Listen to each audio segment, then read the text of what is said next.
Question बोल रहा है सिलेंड्रिकल ब्लॉक है, मास m है, क्रॉस सेक्शनल एरिया a है, लिक्विड की डेंसिटी रो है, वर्टिकल रखा हुआ है और ऑसिलेट कर रहा है, ठीक है ना। सो टाइम पीरियड ऑफ ऑसिलेशन अब हमें निकालना है इसका। तो ऑसिलेट क्यों कर रहा है? क्योंकि आप उसको हल्का सा प्रेस करते हो नीचे की तरफ तो ऊपर नीचे ऑसिलेट करने लगता है, अदरवाइज़ वो फ्लोट कर रहा है, ठीक है ना। फ्लोटिंग कब होती है? जब इस पे लगने वाले फोर्सेस बैलेंस हो जाते हैं। तो इस पे लगने वाला ऊपर फोर्स होगा बायंड फोर्स और नीचे लगने वाला होगा ग्रेविटी फोर्स, तभी ये फ्लोट कर सकता है। तो now here F B is acting as restoring force. अब क्या होगा, जैसे ही मैं इसको सपोज फ्लोट कर रहा है अभी, अब मैं इसको नीचे की तरफ पुश करता हूँ तो क्या होगा, ऊपर नीचे वाइब्रेट करने लग जाएगा ये। तो जैसे ही मैंने इसको नीचे की तरफ पुश किया तो इसको ऊपर कौन वापस लेके जा रहा है? धक्का कौन लगाया? किसने उसको रिस्टोर किया? वो था बायंड फोर्स, जिसने उसको वापस ऊपर की तरफ पुश किया। तो यहाँ पे जो बायंड फोर्स लग रहा है वो एक रीस्टोरिंग फोर्स की जैसे काम कर रहा है, ठीक है।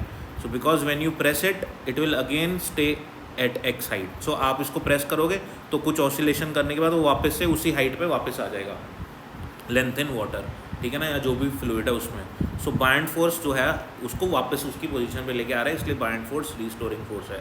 तो मैं लिख सकता हूँ कि रीस्टोरिंग फोर्स, बायंड फोर्स की वैल्यू क्या होती है? बायंड फोर्स होता है डेंसिटी ऑफ लिक्विड, जितना वो इमर्स्ड है वॉल्यूम है वो इंटू जी, ये होता है बायंड फोर्स का फॉर्मूला।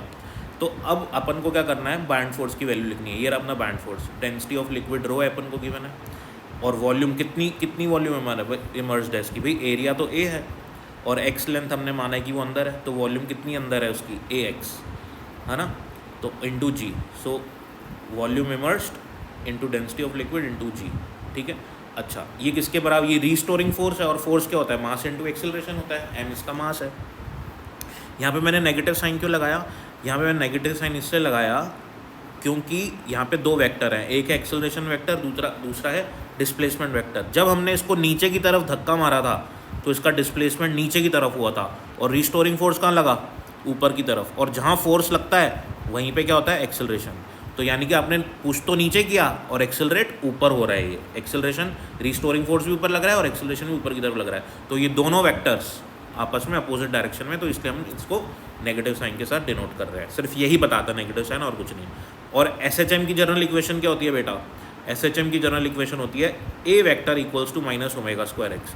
तो यहाँ से मैं एम को नीचे ले जाऊँगा तो ये मेरे पास, ये एक तो इस क्वेश्चन में जो गिवन कंडीशन है उसके अकॉर्डिंग इक्वेशन बनी, और एक जनरल इक्वेशन जो एसएचएम की होती है, हर एसएचएम इस इक्वेशन को फॉलो करता है, ठीक है ना।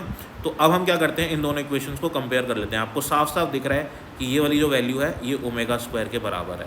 तो यहाँ से ओमेगा क्या आ जाएगा मेरा? Rho g A by m under the root. Time period चाहिए, टाइम पीरियड होता है 2 पाई ओमेगा। ये ओमेगा की वैल्यू पुट करेंगे यहाँ तो अपने पास ये अपना आंसर आ जाएगा। Thank you.